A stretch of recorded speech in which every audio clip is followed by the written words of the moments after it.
So this is the ES302 and it all appears to be working. I've checked all the buttons, the dials, I have checked the flippers, and everything seems to be working the way it should. These, I'll set this down here for a minute. Oh yeah, that's the needle I had to remove. As you can see, it's quite bent. Must have been a bad carriage jam, that one. So these buttons here, this one is the racking one, and then these levers, these dials, call them dials, have numbers which correspond to these patterns here. So it's just a matter of turning them, and then the pattern appears here, and this is when you can use the racking handle.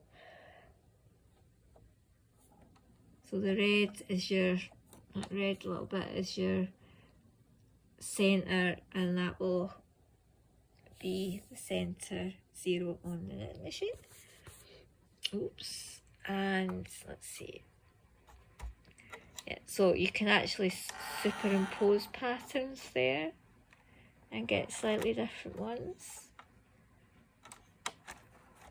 And a thing to note with this is it goes so far and then you have to go the other way. Don't think if you get one of these, it's like, oh, it's not working. It just stops, it doesn't go all the way around. Right, okay. Let's see. This one's intriguing. I'm not sure what these black bits mean. Not sure. We'll figure that out at some point. So, right, okay, so we've got this. Let's see if we can superimpose. See, so now we've got a different pattern. So, that's really cool.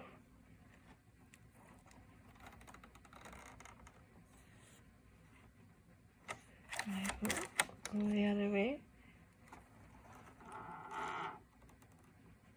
So yeah, so you can get slightly different patterns.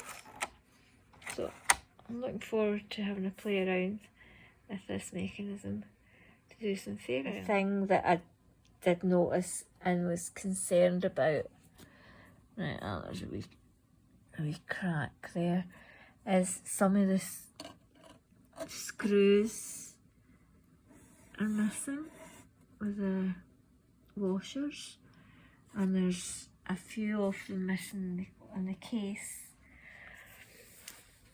and actually loose in the case. I found 2 square washers and 1 screw, and I thought to myself, where's the screw?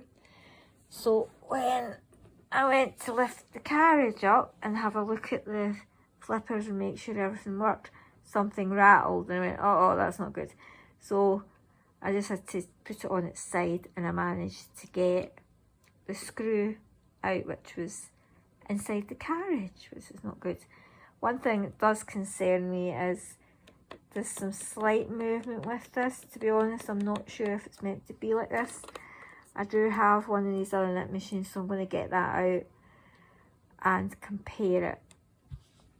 Looking here, I've been wondering if anyone's had a go at taking the carriage apart. It's a possibility. But yeah, everything seems to work, so I think this is going to be a nice working machine once it's had just a clean oil, to be honest. Oh yeah, and of course the sponge bar. Yeah, we checked the sponge bar. Someone has been using this because there was fluff on the carriage and the brushes, so there's some fluff. So yeah, somebody has used it. The sponge bar hasn't been replaced for a few years, so we'll replace that, and I should be able to get this knitting machine up and working. So this was the other thing I was looking at. I noticed with the sinker plate that the brushes there, the actual bar that they get screwed onto, it wasn't straight, it was bent. So I took this section apart, paying very careful attention to where the screws went and which screws went where, and I just bent that bit of metal there and straightened it. The brush was plastic but is slightly bent, but I've tightened it back, put the screws on, tightened it back on. I think it's going to be okay. I'll test it and see how it works. If I have an issue, I can always replace it with another brush, but it should be okay. Okay, so that one's there. I had to tighten that, it was loose. So if we go to the right hand side, let's see. Yeah, you can see there's one missing there as well. One missing over here. I bought this from eBay, and you can see the edges of the case were not secured properly. They should be padded out with polystyrene.